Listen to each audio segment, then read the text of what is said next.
So హిజ్రాల సాంప్రదాయం ఎలా ఉండేది అంటే పిల్లలు పుట్టినప్పుడు వెళ్ళి డబ్బులు అడుక్కోవటం, వాళ్ళ ఇంట్లో ఆడి పాడి అందరినీ ఆశీర్వదించి వాళ్ళ దగ్గర నుంచి కాసిని ఒడ్లు తెచ్చుకోవటం, లేకపోతే రాజు అయితే కొన్ని రత్నాలు ఇవ్వటం, ఇలాంటి సాంప్రదాయం ఇప్పుడుందా? లేదు. అందుకే ఆ సాంప్రదాయం లేదు కాబట్టి ఆ సాంప్రదాయాన్ని చూపిస్తున్నాను అని చెప్పాను. అప్పుడున్న యాక్సెప్టెన్సీ కూడా ఇప్పుడు లేదు. అప్పుడు యాక్సెప్టెన్సీ ఏంటి అంటే ఒక హిజ్రా ఎవరన్నా ఇంటి ముందుకు వస్తే అమ్మ మా ఇంట్లోకి వచ్చావా, తల్లి నువ్వు వచ్చావా, ఒక అమ్మవారు వచ్చింది అనుకునేవాళ్ళు, సాక్షాత్తు జగన్మాత వచ్చింది అనుకునేటువంటి ఆ ఆంబియన్స్ ఇప్పుడు లేదు సొసైటీలో. ఎందుకు లేదు అంటే రెండు రకాలుగా. ఎందుకంటే రాజులు పోయారు, రాజ్యాంగం వచ్చింది, దేవతల కాలం పోయింది, మనుషుల కాలం వచ్చింది, కలియుగంలో బ్రతుకుతున్నాం కాబట్టి చాలా చేంజెస్ వచ్చాయి. కానీ కలియుగంలోకి వచ్చేటప్పటికి బ్రిటిష్ పాలన వల్ల హిజ్రా కమ్యూనిటీ వాళ్ళు ఎప్పుడైతే బ్రిటిషర్స్ మన ఇండియాని పాలించడానికి వచ్చారో, మన హైదరాబాద్కి వచ్చినప్పుడు మన నిజాం సర్కార్ గారు ఎవరైతే ఉన్నారో నైజాం పాలనలో కిచెన్లో మంచి షఫుల్గా ఉన్నారు. అండ్ రాజదర్బారంలో పాడేవాళ్ళు ఉన్నారు, ఆడేవాళ్ళు ఉన్నారు, నర్తకి మనులు, చాలా రకాల పొజిషన్స్ వాళ్ళకి ఇచ్చారు. ఎవరు?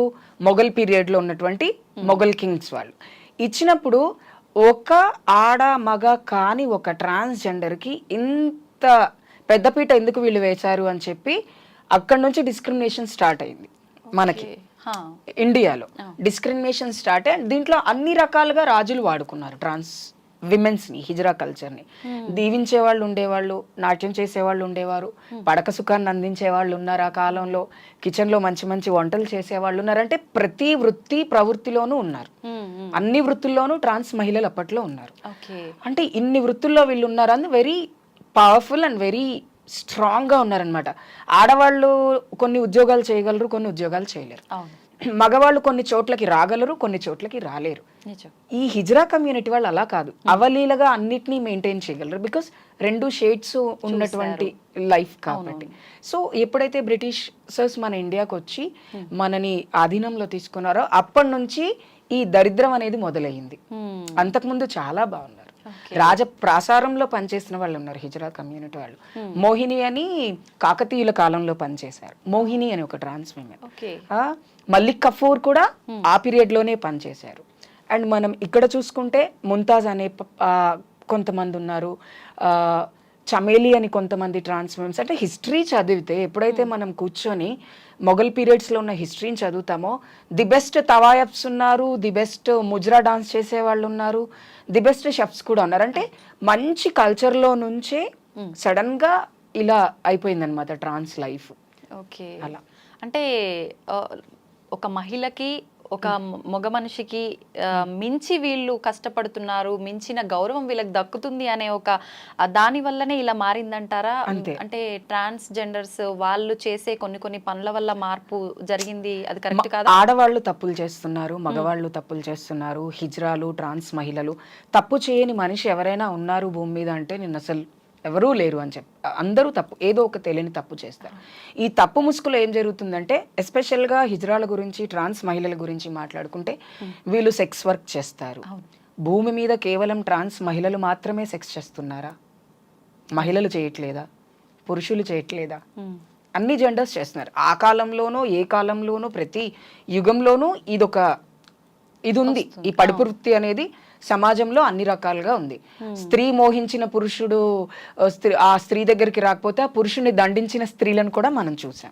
అలాగే ఒక రాజు ఎవరినైనా కోరుకుంటే వెళ్ళకపోతే ఆ స్త్రీని ఇబ్బంది పెట్టేది మనం చూసాం. The same happen to the trans women's also. So కాబట్టి తప్పుల వల్ల కాదు, ఈ తప్పులు ఎప్పుడు చేయడం స్టార్ట్ చేశారు అంటే ఉపాధి లేకపోవడం వల్ల, సొసైటీలో గౌరవం తగ్గినప్పుడు, ఇలాంటివన్నీ జరిగినప్పుడే ఈ తప్పుదారి పట్టారు తప్ప గౌరవప్రదంగా బ్రతికిన రోజులు హిజ్రా కమ్యూనిటీ వాళ్ళు చాలా గౌరవంగానే బ్రతికారు.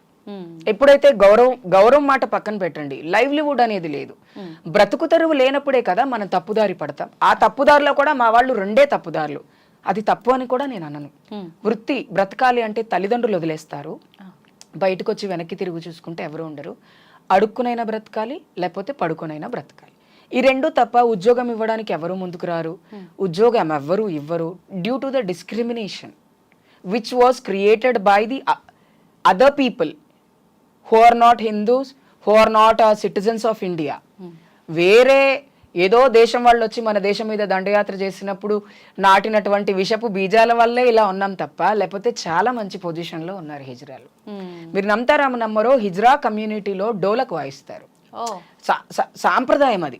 వాళ్ళు వచ్చి డోలకు వాయించి గానా బజానా చేసి వాళ్ళ కాళ్ళకున్న పట్టగొలుసులు గజ్జలు కట్టుకొని డాన్స్ చేసి దేవుణ్ణి తలుచుకొని ఆ పిల్లల్ని ఎత్తుకొని ఆశీర్వాదం ఇచ్చి వెళ్తే నా పిల్లవాడు ఎప్పుడూ బాగుంటాడు అనేటువంటి ఒక సాంప్రదాయం ఉంది మన భారతదేశంలో.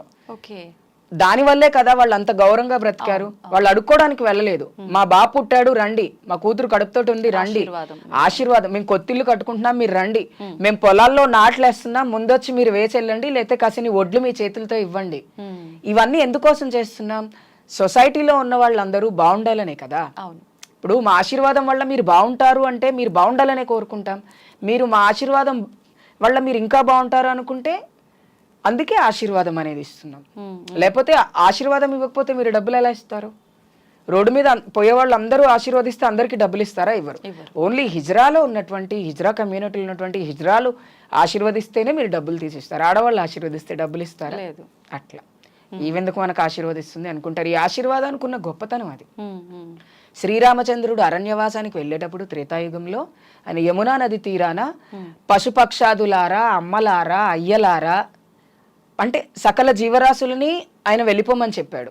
ఆ సకలంలో కిన్నరులను మర్చిపోయారు, ట్రాన్స్ విమెన్స్ని. వాళ్ళ 14 సంవత్సరాల తర్వాత కూడా అక్కడే ఆయన ధ్యానం చేస్తూ ఉన్నారు. కాబట్టి ఆయన ఇచ్చిన బ్రహ్మవాక్కు, ఆ వాక్కు వల్లే హిజ్రా కమ్యూనిటీ వాళ్ళు ఈ కలియుగంలో బ్రతకగలుగుతున్నారు చాలా వరకు. దాన్ని మిస్యూజ్ చేస్తున్నారు. చేయట్లేదు అని నేను అన్నను, మిస్యూజ్ చేస్తున్నారు. మిస్యూజ్ చేయడానికి గల కారణం ఏంటి అంటే కమ్యూనిటీలో ఉన్న డూప్లికేషన్ వల్ల, ఈ డబ్బు పైన వ్యామోహం పెరగటం వల్ల, లేకపోతే ఇతరితర కార్యక్రమాల వల్ల తప్ప, లేకపోతే హిజ్రాల ఆశీర్వాదం అనేది చాలా గొప్పది.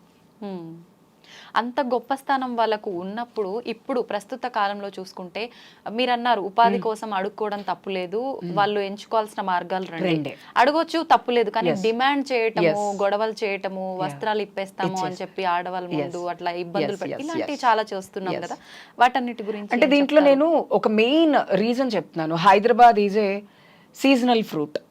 ప్రతి ఒక్కరూ వచ్చినా బ్రతకడానికి చాలా అనువుగా ఉండేటువంటి ఒక ప్రాంతం మన హైదరాబాద్. ఎస్పెషల్లీ తెలంగాణలో హైదరాబాద్ కంప్లీట్ గా ఎక్కడ చూసుకున్నా, ముంబైలో కొన్ని ప్లేసెస్, ఢిల్లీలో కొన్ని ప్లేసెస్, అట్లా మన హైదరాబాద్ తెలంగాణ వ్యాప్తానికి వస్తే Hyderabad is a seasonal fruit. ఇది ఓపెన్ గా చెప్పేస్తున్నా నేను. ఒడిస్సా, బీహార్, బెంగళూరు ఇట్లాంటి వేరే స్టేట్స్ లో దొంగతనాలు చేసి, క్రైములు చేసి, అక్కడ వాళ్ళకి ఏదో ఒక చాలా ఇబ్బంది అవడం వల్ల మైగ్రేట్ అయ్యి ఇక్కడికి వచ్చి మారుమూల గ్రామాల్లో ఏదో చిన్న పనులు చేసుకొని బ్రతికే వాళ్ళలో చాలా మంది క్రిమినల్స్ ఇప్పుడు ట్రాన్స్ మహిళల్లో కలిసిపోతున్నారు. దొంగతనాలు చేయడానికి ఈజీగా ఉంటది. రాత్రి చీరగట్టుకుని దొంగతనం చేసి పొద్దున ప్యాంట్ షర్ట్ వేసుకొని వెళ్ళిపోతాడు. ఆ క్రైమ్ ఎవరి మీద పడుతుంది? హిజ్రాల మీద పడుతుంది. అండ్ ఇంకొకటి ఏంటంటే కొత్త ఇళ్ల గృహప్రవేశం అన్నప్పుడు హైదరాబాద్ లో కానీ తెలంగాణలో కానీ పుట్టి పెరిగినటువంటి హిజ్రాలు ఎవ్వరు కూడా దౌర్జన్యం చేయరు. ఇది నేను రాసిస్తా, ఎక్కడ రాసిమన్నా రాసిస్తా.